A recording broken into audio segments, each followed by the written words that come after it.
which I actually suck at. Hello, good morning. Talking about how much I suck at Monopoly, which is true.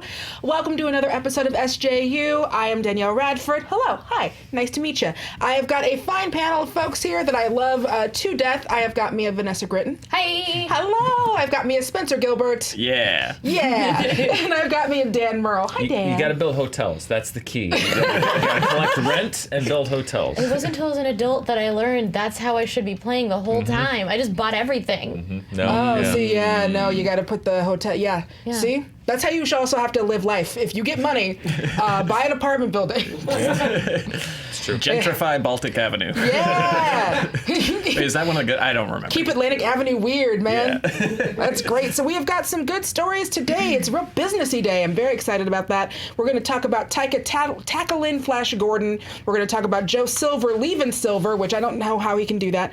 And then we have got some fun fan questions. But first, so Taika Waititi, this is via Deadline, has been tapped by Fox Disney, which I didn't know that they owned Flash Gordon now, but I shouldn't have been surprised. I assume they own everything, Yeah. and I'm surprised if I hear they don't own something. Yeah, they own us. They own that hat. Yep, they do. They do. They own that hat. That is true. They own everything. They own this paper. Just put mouse ears on it. See, but I would buy a previously on the X-Men mouse ears. Let's stop giving away free ideas to someone who doesn't need it. And so initially it was reported that he was going to be writing and directing, but it looks like they're saying his exact role is TBD. To be determined. Thank you for putting that in parentheses for me, Ryan. It was confusing me so much. Because I wasn't sure what that meant. I'm so lost. I'm really pumped about this. First of all, just first initial reactions. What do you think? And what do you think about it being an animated movie? Because it sounds like a lot of people were disappointed by it being animated. A few. Weird. I felt like this is something that he's been wanting to do since the second I saw Ragnarok, because Ragnarok is so clearly influenced by Flash Gordon. Like from the color aesthetic to a lot of like the creatures in that universe. Winged things charging in slow motion. Like that was half the third act of Flash Gordon.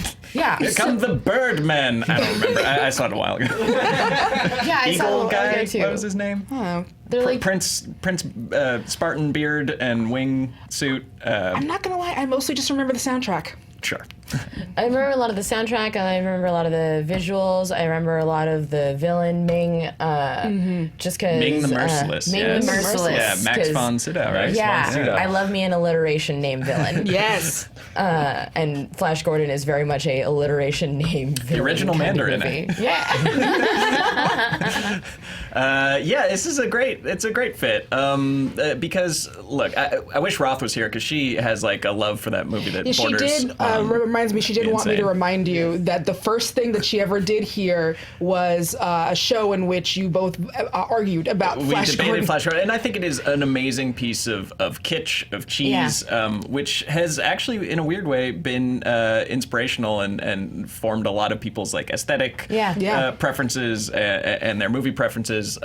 Weirdly enough, Star Wars, I remember, was inspired by the Flash Gordon serials, not the movie, because it came out after Star Wars, which is insane to me that this came out after Star Wars. This feels like it came out in like the 1930s. But it's cool. Like, you know what? If you want to make a movie today about like basically Tom Brady getting recruited to fight aliens,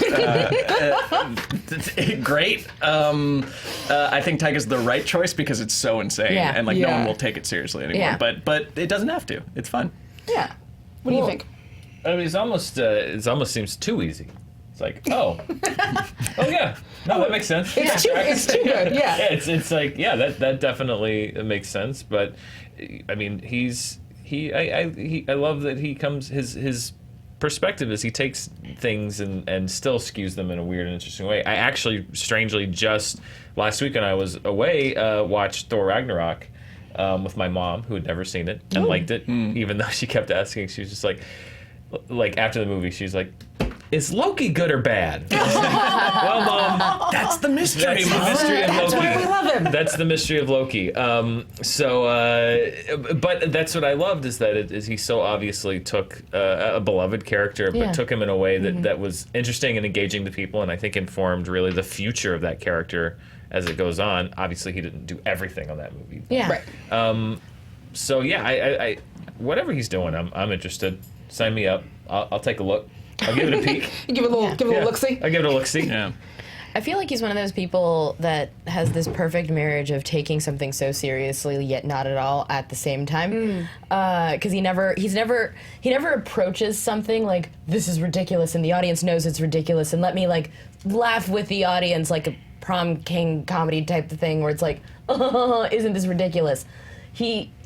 He takes it very seriously, but it's still very fun, and it doesn't sacrifice either. Yeah, sincerity goes a long way with me. That's why something like earnest. something like a Snakes on the Plane just doesn't work for me. Yeah. Like the Sharknado movies are like, it's fine, but you're doing that nod, wink, wink to the audience. I don't like the nod, the winks. I like the earnesty. Yeah, I like earnest. I like sincerity. I'm excited to see this as a cartoon. I also like the character Ernest, by the way. Yeah, you like all of the Ernest? I like anything Ernest. he goes to camp. I was gonna say Ghost to Camp is one of my favorites. He saves a lot of. He has a last ride, I believe. He gets scared stupid. Yeah. He goes to space at one point, doesn't he? Really? Does Ernest go to space? He does, and he went to Africa, which I haven't seen, but which I imagine is probably not the best thing in the world. Let's look it up right now. Yikes.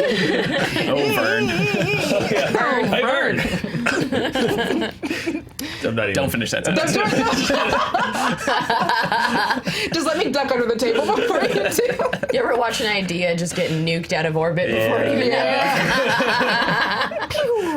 But yeah, I'm excited for this to be animated too, because one of my favorite movies, in fact, I think maybe honestly my favorite movie from last year was Into the Spider-Verse. Yeah. I loved that, and I loved how different it looked visually than a lot of other kind of Western animation, and so I'm excited to see what this could look like animated. What do you think? What do you think about people kind of downgrading this idea of animation and that it's not as on the same level as live action in the West? God, I feel like people look down on animation all the time because they're like, oh, animated, it's cartoons, it's for kids. But a lot of my favorite movies that sit with me are not just Western animation, but animation from like everywhere. One of my favorite movies is A Cat in Paris. It's an animated movie.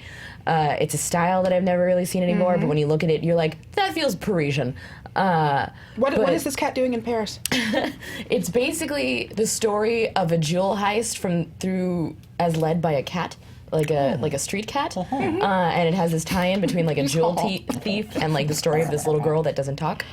And the English dub and the French dubs are both excellent. The English dub has the work of like Steve Blum, who is, as we know, is Cowboy Bebop, and I feel like a lot of these voice actors have the ability to bring things to life that we wouldn't be able to otherwise. And we can only do an animation. That's I think for me why I'm kind of excited to see this in animation is because you can go balls out crazy in animated in this in a way that you might not be able to otherwise.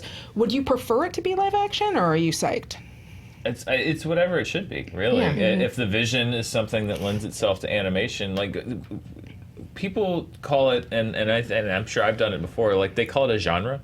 Yeah. Like horror. It's like horror, comedy, animation. Animation is a format. Yeah. Animation is a medium. It's not a genre. It's not a genre. Like to call it a genre is to say that it can only be one type of movie when it can be any type of movie. I think it goes. I think it's because maybe it's because Disney.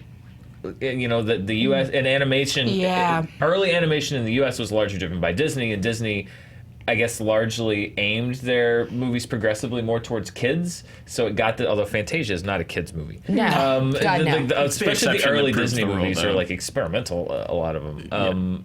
But I think we never had this thing like anime, for example, in Japan, which is like that's just another. Those are kids movies. It's just another kind of movie. Format. Yeah. Here they've always been kids movies, or people like Richard Linklater doing like niche experimental films. Sure. It's an experimental medium. I just don't think it's the Pepsi to Disney's Coke was Looney Tunes and Warner Brothers, which is also aimed at kids. So it's been saddled with that baggage. As far as Flash Gordon goes, though, that is feature length animation is expensive, but not as expensive as a live action 2019 big budget effects Flash Gordon movie would and should be.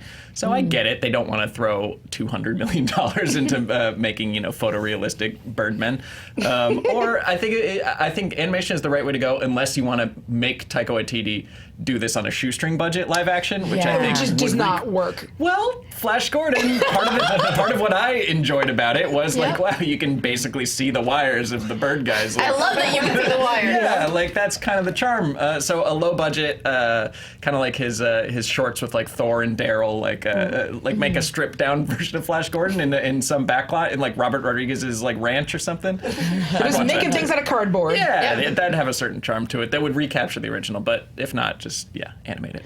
Yeah, and there have been a lot of really great animated movies. There's been Mask of the Phantasm, which is a really good one. And again, there's also Spider-Verse, which was great for me. One of my favorite movies of last year. So are there any other kind of characters that you can think of, comics, books, video games, that you would want to see that you think could work in live act or work in animation?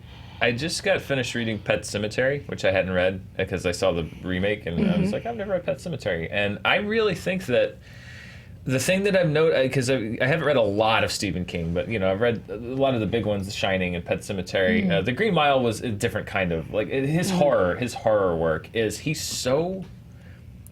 his imagery is so vivid. Yes, that's one of my favorite things about him. I love how he writes and he describes fear in such a visceral way that live action film has never, because I don't think you can, in live action it would look, you either couldn't do it or it would look silly or it wouldn't make sense. I would love to see someone take on a Stephen King, one of his horror works, and visualize how he writes about fear and the physical effects it has on you, or even like people describe visions or things that they see, ways that it manifests. And in animation, I think that could be chilling. Yeah. I would love to see somebody take a big Stephen King book and do an animated version of one of those and really hone in on just like, I want to try to, it's like drawing a dream, I guess, but I want to try to visually represent the way that he writes about fear, because I think that's what makes those books so chilling. I think especially something like, and this is one of the Stephen King books that I love, Rose Madder, where there is actually a point that would naturally lend itself to animation, because there's a painting. Look, it's Stephen King. There's a chick, she's being abused. There's a painting. There's magic. It's great. Yeah. But I think that would be something that could lend itself really well too. No, 100%. I love Stephen King so much, and I've honestly never thought about animating his work until now, and I feel kind of dumb about it. Because now I'm sitting here and I'm like, Langoliers would have been perfect animated. That's brilliant. Well, there you go. Well, there you go. You Get on it. Someone make it. Do it now. Are there any kind of other characters or anything that y'all would think could be, like, really lend itself to the animated? I mean, for me, it's like all those really massive sci-fi novel tomes that are like super unfilmable, and like they're gonna take some cracks at, like, I know they're making like a Foundation series for HBO, and that's like fairly grounded. Dune, but you could like take another swing at a Hitchhiker's Guide to the Galaxy, but animated. Like take like Ian M. Banks, like the culture novels, these things that are like spanning whole galaxies and universes and stuff. Would be great. Discworld would be fantastic. Stuff that is unfilmable can be animated. Yeah. One for me that I think about all the time, because I know I'm never going to get a sequel to this game ever, but a series would be amazing, is an animated series of the video game Psychonauts. Psychonauts is honestly in one of my top 3 games. Yay, there it is. It's beautiful. I don't think I've ever played anything so vivid and gorgeous and aesthetically unique in my whole life. Right down to the actual story, where it very much feels like inspired by somebody that watched X-Men growing up. Right. Because it's a bunch of kids with interesting psychic powers that all vary at this summer camp. But it's also very much playing off of, like, the typical summer, like, the scary summer camp, something's happening at camp kind of trope. And, like, I won't give away too much, but there's a meat circus, because it's also in dreams. So it's very surreal and odd, and the only kind of thing that would only work in animation as either, like, a series or a movie. That's a really good one. I would love to see a Zelda animation, because I don't want to see it live action. I feel like live action, it could get really corny and really feel like a Lord of the Rings ripoff. There was a great Zelda. Oh, I remember. Animated show. Excuse me, princess. God, I love that. Oh yeah, you guys got to look that up. It used to play, I believe, as part of the Super Mario Super Show. That's worth your time. Look up the Excuse Me, Princess supercut. It is perfect. Vanessa, Psychonauts 2 was actually announced at E3. Ooh. Well, there you go. Psychonauts 2, announced at E3. She's leaving. She's Gotta go. It's not out yet, Vanessa. 2020? Yeah. I think all the blood just left my hands. I don't know what to do. Gonna be all right? I've been asking for it, and I finally got what I wanted, and I'm fine. Chat is very up to date on the Psychonauts. Oh, thank you, chat. It's a cult classic. I haven't been on the played it. internet for like a week because I've just been resting, and it turns out there was good news on the internet, and I missed it. I'm fine. It's like an eclipse. It's not going to happen again No. for another. Oh my god, I missed Haley's comment because I just wanted to sleep. It's the 1 week that you weren't on it. All right, well, we are Fandom Entertainment. Make sure to like, subscribe, and hit the bell like the fate of the planet depends on it. So, wow, that's what you would do for the fate of the planet? Just 3? Well, I'm just trying to do something different. Well, because you have to, if it's the fate of the planet, you want to really hit that bell, right? Yeah, but definitely an odd number of times, because if it's an even number, then you'll be back where you started. You'll be back where you started. Got to hit the odd number bells. We did put up Fandom Uncovered. If you guys want to check that out, we sent Roth to Forks, Washington to hang out with some really hardcore twihards. I believe that's what they call themselves. Nice. And it's really fascinating. Look at, talk about sincerity. Hi. Vanessa's sinking. I'm on my toes. I didn't realize it was happening until Dan looked me in the eyes. And I was like, why is Dan looking at me funny? One of these days, we are going to afford a chair. It's going to be amazing. Oh my God. I can't wait. I was saying idea what was yesterday we should happening. just smash the chairs so they're forced to get us new ones, because they almost work, and they will continue to almost work for years, but we need to fully break them. Let's accelerate this decline. We're just going to take a bet to these Slow chairs. eye contact as I slowly made my way past the mic. I look down and Vanessa's at my hip. Yeah, so go check out Fandom Uncovered. It's a great way to take a look at like sincerity and sincere fans. Also, speaking of the X-Men, as we did several times and as Spencer's hat will all day, we put up a new Screen Junkie show about the X-Men where we actually had the 2 of the creators of What Is That Face? She's sinking. I don't even know that it's happening. It's happening so slowly. Vanessa, can you do me a favor as you go down? Can you put one thumb up for me? It's gonna make me cry. Just keep raising it. There. It finally stopped sinking for a second. Nope, now I'm here. Here, I'll teach a woman to fish. Just reach down by your right cheek and get up on your toes, and then there you go. Yeah, and then try to you're back. double lock it. Yeah. There we go. Guys, we've learned how chairs work. We've talked about the X-Men. So next we're going to go into our next story. Warner has announced a new CEO. This is via Variety. Warner Brothers has hired Ann Sarnoff as CEO, ending months of uncertainty driven by the studio's acquisition by AT&T, the impending launch of a streaming service, and the shocking dismissal of studio chairman CEO Kevin Tsujihara after reports emerged that he used his position to secure auditions for a woman with which he was romantically involved. Thanks. Bad thing. But Sarnoff's got a great background. She used to be president of BBC Studios America, COO of the WNBA. Yeah, let's get it in for some good technical basketball. Love a crisp bounce pass. I love the fundamentals. Give me fundamentals and... That was mean. I'm sure the WNBA is great. Fundamentals. Look, we are super gay. We love the we love the WNBA. Yes, I stand me a strong queen. We Top have 10 layups. Look, we have often sent each other pictures of NBA players and WNBA players and women's soccer. The chat between the two of us is very thirsty for like athletes with strong fundamental grounding. Yeah, my whole knowledge of the NBA is from that one Futurama episode where they go to the planet of the Amazon women. That's all I know. I just want to be death by snoo snoo. Death by snoo. Someday. But so she will be bringing that operational experience. She will work with Warner Brothers film chief Tony Emmerich and television group head Peter Roth. And per Variety, staffers are hopeful that her experiences working with Doctor Who and Top Gear will prove useful as Warner Brothers tries to grow and expand its Harry Potter and DC Comics franchises. I guess they're British and long running? Yep, make it more British. Yeah. Batman's British now. Yeah, okay. Yeah. Well, I was reading about she was there when they launched BritBox.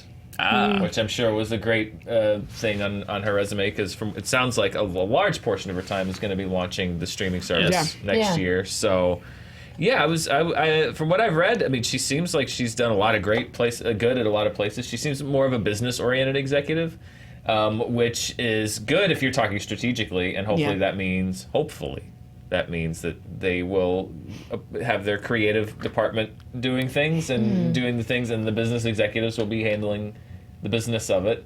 Tends to work really well that way. It tends to work really well. But hasn't that been Warner Brothers' MO of like, we're auteur-driven and like, here, Zack Snyder, do whatever you want? Well, but to a point, though, right. because like Suicide Squad and other films, you can almost see I swear, even though they were digital prints, I could see executive fingerprints on so many Warner Brothers movies that were like, no, I don't like this. Weird scene where they're playing catch. I feel like it needs to be in here. Yeah. And so I feel like it's filmmaker driven. It seems like it's been filmmaker driven to a point.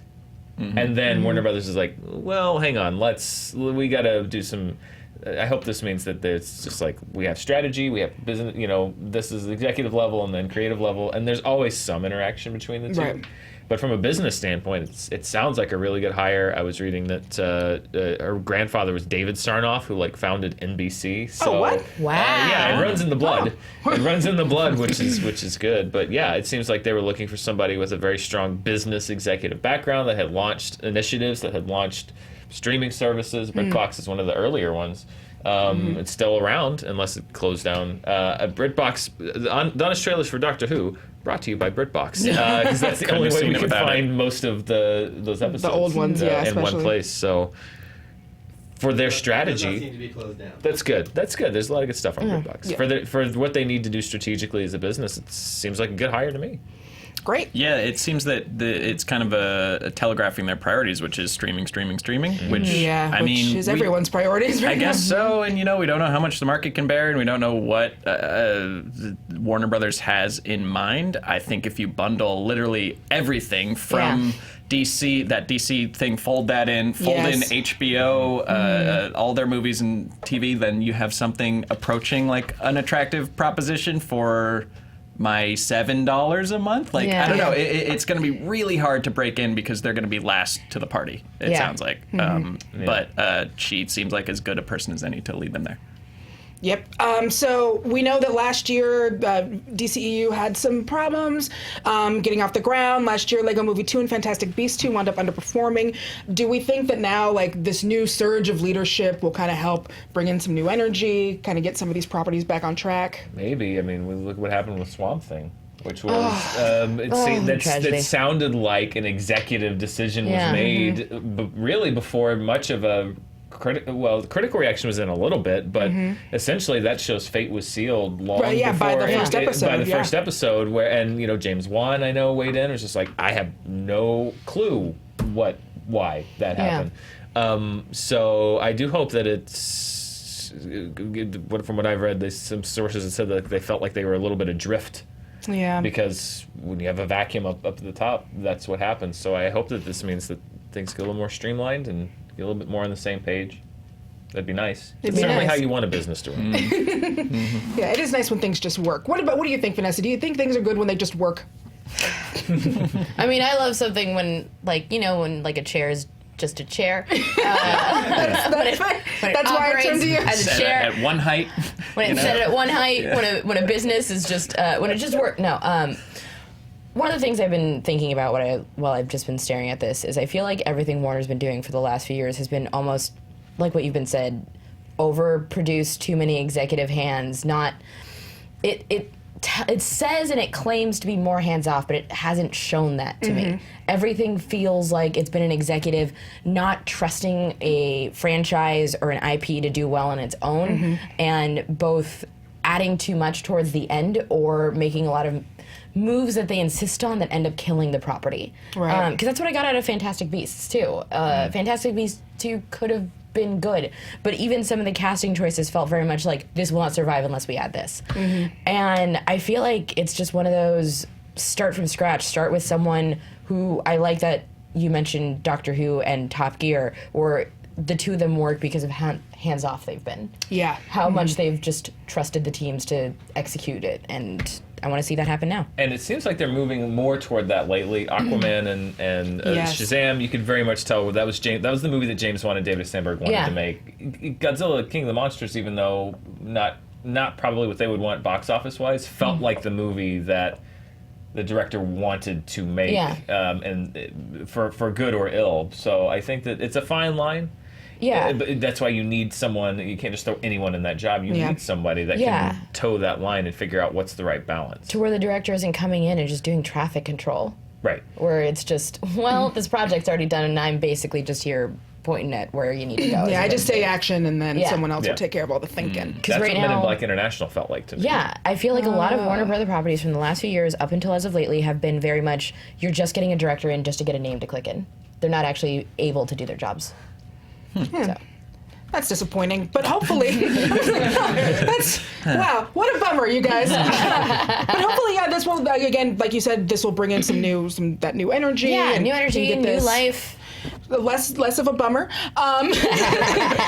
But so yeah, and we talked about the streaming services, and we forget that they do have all of these properties. They've got the DC heroes, they've got Harry Potter, they've got Lego and Looney Tunes, they've got Friends and Big Bang Theory, and people don't tend to remember that they have these huge properties the same way they remember, everything that Disney owns, because we keep hearing about it every day. Mm-hmm. Yeah, and they can pull them from wherever they are now, Netflix, Hulu, although I think they own a small stake in that, and then I don't think it should be underestimated that they're not in the business of making art. They are a division of a telecom. Right. So they want to sell as much broadband subscriptions and as possible. And if all of Warner Brothers could be reduced to something that's like a kick-in when you sign up for cable internet. That's true. Mm-hmm. So that's where we are now. But I think they're unique in that sense that they're the only studio that's owned by a streaming company, so to speak. Yeah, there are some. Comcast still owns Universal, right? Yeah, I believe. Or Universal's division of Comcast. I think so. Yeah. Ryan, get ready for the internet streaming service provider wars, provider conflicts. And I don't know what I'm not sure what their relationship is, but I know that with T-Mobile, I believe that you can also get something through Amazon or something like that. So it's not the first time. It's not unheard of. It's not something I've actually done, even though I could afford to. I just haven't paid attention. Yeah. I don't pay attention to my phone service. It's AT&T, right? No. What's up? No. Comcast is not AT&T. AT&T. is who's acquiring Warner. Yeah, AT&T has Warner. Yes. We were trying to see about Comcast, NBC, I believe, owns Universal. Yeah, at least that's what the last Cabletown. the last two seasons of 30 Rock have taught me. Yeah. Was that too? That is correct? Okay, perfect. So next story here, we have got Joe Silver leaves Silver via Variety. Hollywood producer Joel Silver has left Silver Productions. Variety has confirmed. This was first reported by Deadline. Joel Silver recently indicated that he intends to leave Silver Pictures and go out on his own, says Hal Sadoff. To start Silver Productions. Can I leave Radford? Am I allowed to do that? Just get up and pack up? I think I have to stick with it. So they said, we are working with him to define a productive way forward, giving his ongoing contractual obligations to the company, and they're going to keep going forward with their slate of projects. Now, Silver did make headlines in 2012 when he left Warner Brothers in a $30 million deal that included him selling off many of his properties. Upcoming projects for Silver include the third entry into the Sherlock Holmes franchise and a horror thriller called Dark Moon, about a Black Ops mission in space. Hell yeah. I'm into it. I'm real into that. I'm real into that. So yeah, We have to kill Bin Laden on the moon. All right, so first up, we have to talk about this. How weird is it that he's leaving a company with his name on it? Yeah, I mean that's insane. Because to start a new one, how do you compete with Silver Productions with Silver Productions 2? You name it Gold. It's weird because the brothers, I'll just call them the brothers, Miramax was named after their parents. Yeah. And they left to start their own company, right? And left the one that was named after their parents, a company they were no longer involved in. So it's weird. It's definitely weird. How many family cute names are going to be out there that they just step away from, where it's just like, in 2020, I announced my leaving of Papa Entertainment. I'm opening Gam Gam Studios. We look forward to a partnership with Mima. Grandmother. Oh, that's adorable. Oh, mine's Oma. I have an Oma. Abuelita. Abuelita. Grandma. Sorry, no ethnic names. Grandmother. I don't do the ER. It's grandma. It's grandma. Okay. Grandmother and grandpapa. Yeah. Yeah, I had an Oma and a granddaddy. So, what do you think is going on at a studio that is yours, that you own, and that is about you, where you decide you want to just pack it up and bail? New challenges. Yeah. When you start something, as it grows bigger, then the infrastructure grows. You grow, your role grows, and then generally it tends to be that you're the top, and then everything's happening below you. Yeah. And you know, maybe he's at a point where he's just like, you know what, I want to get back in the trenches. Yeah. I want to start digging stuff myself. It's certainly happened before. Yeah, it happens all the time where somebody starts something and it kind of gets away from the original vision, where it starts in a smaller way, where maybe they had a little bit more creative control or they had a clearer idea of where it wanted to go. And as you add more moving pieces, sometimes the moving pieces helps you get closer to what you wanted to see. Sometimes the moving pieces gets things a little bit muddled and it's a little bit far away from what your initial vision was. So a lot of the times whenever I see somebody start something that they left, they want a new challenge or just kind of got away from them. Well, speaking of the way it started, I was just reading here that Silver Productions made Die Hard 1 and 2, all the Lethal Weapon and Matrix movies, Predator, Demolition Man. Props for him. He can go do what he wants. Yeah, you get to do. And look, after you make the 3 seashells, you get to do whatever you want. That's the way that it works. There was a year at the Oscars, and I don't remember which one. I think it might have been the year that the first Matrix or one of the Matrix movies won like a lot of the visual effects and sound. But there was a year at the Oscars where Joel Silver, I remember reading about it. It was like Joel Silver was the most thanked person at the Academy Awards because so many technical awards were being won by The Matrix, and people were like, that's crazy. That who would have thought in a time of at peak Miramax that Joel Silver would have been the one that was thanked the most. But I mean, he's a powerhouse producer, particularly in the action genre. Yeah, absolutely. Matrix stands out to me specifically because. Are we gonna talk about it? All right, internet, leave me alone. Here it is. Everyone has gaps. Everyone has a movie that they somehow miss their entire lives. But this is okay. I'll let you finish. I finally redeemed myself. I've seen every single Wachowski movie. Bound is one of my top 10 favorite movies up until The Matrix this year somehow. So just to be clear, you saw Jupiter Ascending before you saw The Matrix. I saw Sense8 before I saw The Matrix. I saw everything before I saw The Matrix. When did you see The Matrix? 2 weeks ago. I saw it as a screening in the theater. Again, love the Wachowskis, somehow missed The Matrix for 20 years of my life. Did you see the sequels first? I saw Animatrix first. Okay. I don't know how you missed The Matrix. I don't think that's you missing it. That's you ducking and dodging The Matrix. The Matrix is everywhere. It went from missing to ducking and dodging, because I think I was just scared. You were like Neo dodging the bullets, a reference you would not have understood until 2 weeks ago. It was bullet time for me. And I bullet timed. I can say it now. I'm saying bullet time all the time now. But yeah, I think it was just I was scared that it wasn't going to hold up and that I was seeing it so late in life and then I just would have missed out. And I saw it in a screening and I yelled, "This is so sweet!" twice in the theater. I have seen it 7 times in the last 2 weeks. I'm caught up with all of you now. Have you seen the sequels? What? The sequels. Yeah, I started them last night. Oh. Okay. What have you thought of the sequels so far? You can go back and just keep watching the first one, right? I just watched. That's what I did. Yeah. Yeah, you have a chance to craft your own reality. Yeah. Where the only movie that exists in that trilogy is The Matrix. Yeah. And fill in the blanks. The Animatrix is good. Animatrix is good. The car chase in the second one's real cool. Yeah. It was. There's a companion video game, which is one of the only ways to understand some of the plot in the second one. I was going to say something's missing, and I don't know what. It's a video game. You have to play a video game. It's a cartwheeling video game. Yeah. Featuring the likenesses of the cast and voices, if I believe. And scenes. They shot full interstitials of crucial movie information. Very crucial movie information. Put that in your video game. And you love video games. So I now do you love have video a new, games. now you have a new challenge. I have a new fun thing. But yeah, I've seen The Matrix as of last night because as soon as I finished the second one, I went back and I watched the first one 7 times in 2 weeks. Nice. Wow. Are there any movies like that for y'all where it took you forever to finally watch them? Well, yes, but not in the sense of Like I didn't get to the point where I was like, I have seen Sugarland Express. I have seen The Terminal. I have seen Always, but I have not seen Jaws yet. Like, not in that sense. Not in the case of like a great director whom I admire, but I have not yet seen like the big one. The big one. Yeah, There's plenty of movies that I haven't. That everyone will be like, what? I had my first cherry tomato this year, so I'm having a lot of firsts. Where have you been? Those are hard to dodge. They're in every salad. Like bullets. Like bullets. They're in salads. They're on skewers. Just like the Matrix, I ate around them. Yeah, fair enough. Now they're a tricky one because like they're really good for like 3 months out of the year, and then they're terrible. Oh, this is cherry tomato stuff. Terrible, yeah. Cherry tomato Yeah, talk. cherry tomatoes. Welcome to Cherry Tomato Talk. Cherry I'm a tomato. Danielle Radford. But yeah, the Matrix it's huge for me now. I'm like, how did I miss such a piece of culture? You didn't. It was everywhere. I'm so confused. I love you so Did you much. see Scary Movie? Yeah. Yeah. I saw Scary Movie. I saw Kung Pao. Kung Pao. Then you didn't miss the The Matrix. Gap Khakis commercial. I saw that. I've seen That was first. Yes. every That was single first. parody of the Matrix before I saw the actual Matrix. Cool.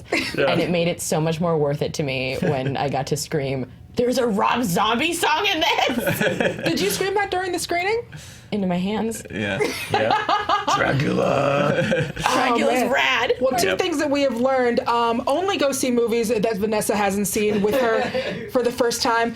Don't do it in a theater because she will yell and embarrass you. I was very excitable. And three, we've learned that The Matrix, it's a good movie. Still good. You guys. Still It rad. holds up. Yep. Great film. It does still hold up. That's absolutely It's true. structurally perfect. Notes are good. That's all I'm going to say. Sometimes notes are great. I love notes. So next, we're going to move on to some fan questions. We're talking TV releases. Now, this was via the community tab. Thank you for putting that in there, Ryan. This is Devil Kazuya 27 says, is releasing shows on a weekly schedule or all at once better for, he didn't pronounce it like that, or all at once better for the longevity of a show? He believes that weekly, or they believe that weekly is better for building long-term fandom and community engagement. For example, would Game of Thrones have been as popular if released all at once? Because there'd be no watching Thrones or fan theories. Yeah, I'm trying to think if they just dumped every season of Game of Thrones on, HBO Go or something like that. Yeah, it's tough because obviously the things at the top, it's like a self-fulfilling prophecy because of course we're following Game of Thrones week to week, but so many other shows came and went and no one talks about them. And if you dump them all at once, would that at least have people watch technically more of it, which is like the only metric Netflix cares about is like, oh, our total watch time's pretty good. I don't know. Well, it's like we talked about this the other day. Jessica Jones came out, and I'm like hearing a few people are like, it's really good and check it out, but I haven't even watched it yet, and I love that series. Yeah, like, it's interesting because I feel like it also depends on because I feel like every time a creator makes something, the way they intend for it to be watched is very specific. I know certain things like Stranger Things works well on a very bingeable quality because Stranger Things, you watch it almost like it's a comic book, where it's just like you're just flying through single issues and going through these stories, versus other things like maybe when you go far back to like The Sopranos in early times, where it was a lot of time to figure out what did that last conversation mean. So I think some series don't work if they're dumped all at once because they rely on that weak tension of you waiting. And other things now that might be created for streaming are created with the intent to take it all in one day and kind of really immerse yourself into this universe at lightning speed. Yeah, I agree completely with that. Stranger Things is meant to be. It's a snack. It's like a big snack. It's like it's a bowl of popcorn. It leaves on a cliffhanger. You wanna get to the next thing. Yeah. It's a snack with two C's. It is. But I found that before really the first two seasons, House of Cards was a show on Netflix that I felt like if I because there's one season where I binged it all and I got to the end, I'm like, that was a mistake because so much of that is about like weighty consequences and decisions and did I make the right decision or should I do this or like and when you fly through it all you kind of don't get the chance to absorb it and take in what happened, think about the consequences of it, and I think that it lessens the experience of the show. But as far as like is it better for the longevity of a show? Like I don't know. I mean, Star Trek Discovery is weekly and people kind of come and go on that. I think for streaming services it works because you have to subscribe for longer, or Right. you have to wait longer to. I think it depends. I think it depends on the show. Because even Hulu's been the only one that's experimented with the format of weekly release as well, depending on the content. Yeah, it's one of those where because I know it's something that we talked about hugely during the last season of Game of Thrones, and it being, it was such an important, it was appointment television, but we could have something where, Bird Box gets put up randomly on Netflix and everyone's talking about it for a weekend. When Stranger Things comes out, everyone will be talking about that for a weekend. So I don't think we necessarily miss the community aspect of it, which I think is a huge thing, obviously, that drives the longevity of a show. Yeah. Yeah. Yeah, and just thinking more about what you're saying, like the artistic differences in approaching them, like I think bulk bingeable shows, they're allowed to be a little more boring, like a little bit more slow, and like have episodes where not much happens. They can simmer. They can simmer a little bit more. Looking at you, some seasons of Daredevil. Sure, exactly. Every Marvel Netflix show, there's 4 episodes you could throw out, but you still watch because what they're asking of the audience is to not move, which is an easier prospect than asking an audience to get excited and come back and proactively choose something. Yeah. I think the advantage that it has for the streamers, if you're going to drop them all at once, is like NBC has to advertise Superstore starting in August. They got to advertise Superstore from August through May. And they got to remind people that you can watch Superstore. They got to tell people to watch it. They got to bring out a bus ad for like 8 months, 6 months out of the year. Whereas when a new season of Daredevil comes out, Netflix can spin up a month before. Well, one used to be anyway. And so like Daredevil's coming on June 17th, and then they advertise it, heavy marketing for a month for Daredevil June 17th, and then it comes out and they're done. Yeah. Right. And they don't have to advertise Daredevil anymore until the next season comes out. Like I think that it helps to market them like movies, but you can choose to watch it however you want. I think it is easier to sell a show if you're a network if you drop everything at once, because it's just like Sabrina, bye. But I think it may hurt long-term fandom because you're right. You don't have those weekly things of like, oh, this happened on episode 1 of Sabrina. What's going to happen next week? Let's talk about it. You have that week gap. Like, no, everyone just watches it, and you almost don't talk about it for 3 weeks because everybody's on a different page. Yeah, and then people were doing the recaps, and like they're still trying to do the recaps weekly, even though everyone's already watched all of them, and so then those can kind of, and that is one of those things that does generate more interest. And because I know there's certain HBO shows where like you and I will spend a week texting each other about what we think is going to happen. Like Anytime Insecure exists, the amount of times I'm just like, what is she doing for like 7 days up until the day. You leave that boy alone. Issa, go. Yeah. To answer Devil Kazooie 27's question, I think Game of Thrones would have been a substantially different experience if it had been released all at once, because there was on this channel and everywhere else a whole corner side network that popped up about speculation theories, what's going to happen, what just happened, and it tearing apart an episode. But at the same time, content. Shows like Game of Thrones, shows like Breaking Bad, they started out week to week, but they only really hit that critical mass consciousness when people caught up on streaming, and they were like, oh, I'm going to binge 3 seasons of Game of Thrones because I need to know what everyone's talking about. So maybe a combo is the best approach. Do you have a preference for whether you binge or whether you watch week to week? It depends on the show. I think that like you gotta just suit the material, and like we've been saying, some things are better to just gorge yourself, and some are better. Some you gotta wait. I like a binge, but I do find that I wind up missing detail because I haven't had that time to really like let that sink in. Yeah, you don't have time to go back and watch it a second time, or just sit and think about it. Like, oh, that scene, you're on to the next one, and then that's why I've sort of stopped doing it for a lot of shows, because I want to sit with it and think about it and go, oh yeah, that meant so. Yeah, for my personal viewing, I think, unless it's something like Stranger Things, right? You can watch 2 or 3 at a time and just be kind of it's popcorn. Stranger Things you can binge it versus something like The Leftovers, where you're like an episode in and you're just like, I need to sit for 10 minutes and think about what I saw and then write a dissertation. Because I'm trying to think of, because I don't think that I do more than 2 or 3 episodes at a time anymore. Sure. And there have been days where I've done, I'm going to clean my house and just like watch whatever and just put it on all day. And now I'm like, I really want to, focus the time and the energy on it. And I'll watch like maybe 2 or 3, depending on how long the show is. Yeah. Well, there's some streaming services that have given me shows that I would have had marathoned otherwise before streaming. Like the amount of times this week I've sat with just King of the Hill in the background and just like enjoying the sounds while I'm working. God, that show hits such tender parts in my where it's just like having your parents working in the next room while you're getting something done. Yeah, King of the Hill, also a great show. So did you watch that this year, or have you seen King of the Hill before? I've seen it multiple times. I've seen That's Office one Space, that I've Beavis and Butthead, Daria. My wife. My wife. I know things. All right, well, I think that's going to be it for us today. We're going to go ahead and take off. Any last things you want to say? Get us on out of here? No? No. That's Anything for you? Find me on all forms of social media under @Gritton, and check out my sketch team at Hail Night Church. I actually just wrote a sketch essentially as a giant apology for having just seen The Matrix. It's 2 minutes of I'm sorry. So that's going to come out soon.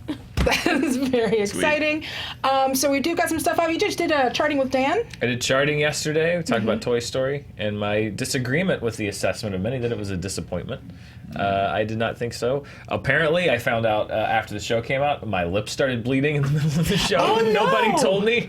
So half of the show, I just got a bloody lip. I just checked the end cards. I'm sorry. What happened was I've been away for a week. I was on a 5-hour flight early yesterday morning. So the altitude plus I was in the south. It was much more humid. I came back here. It's much more arid. I think the lips got a little dry, and apparently it split at some point during yesterday's charting. So enjoy that. I have been covered in burns. Flu game, yeah, you played through it. Yeah. Good for you. I didn't know. I had no idea. If somebody would have told me That just makes you a warrior. that my lip was bleeding openly in the middle of the show, You I just might have care- stopped down and we could have stitched it together or something, but that's okay. You just care so much about charts. Yeah. That your own person. I'm very excited. I was watching it back though, and I was just like, "Oh my god! Like, why didn't somebody tell me that I'm openly bleeding during a show?" It makes me love numbers more. Yeah. So enjoy That's that. awesome. Blood, sweat, and tears. And then I believe we're gonna try if we. It is like a solar eclipse, but I think the scheduling is gonna work out today. We hope for Roth and I to sit down and do a review of Midsummer, Yay. which I'm excited to share and talk about with her because I know that there's a lot to talk about. So I think that might be coming out today. Scheduling dependent. But yeah, That's those two great. things. And we just put up the new Honest trailer. Yes. So go watch that. Waterworld. Waterworld, World Full of Water. There's also the Honest Trailer commentaries. You can find those as well. And that is it. So we will see y'all tomorrow. Have a good one. Let us know what movies you haven't seen that everyone thinks is weird in the comments down below. I'm sorry. Bye.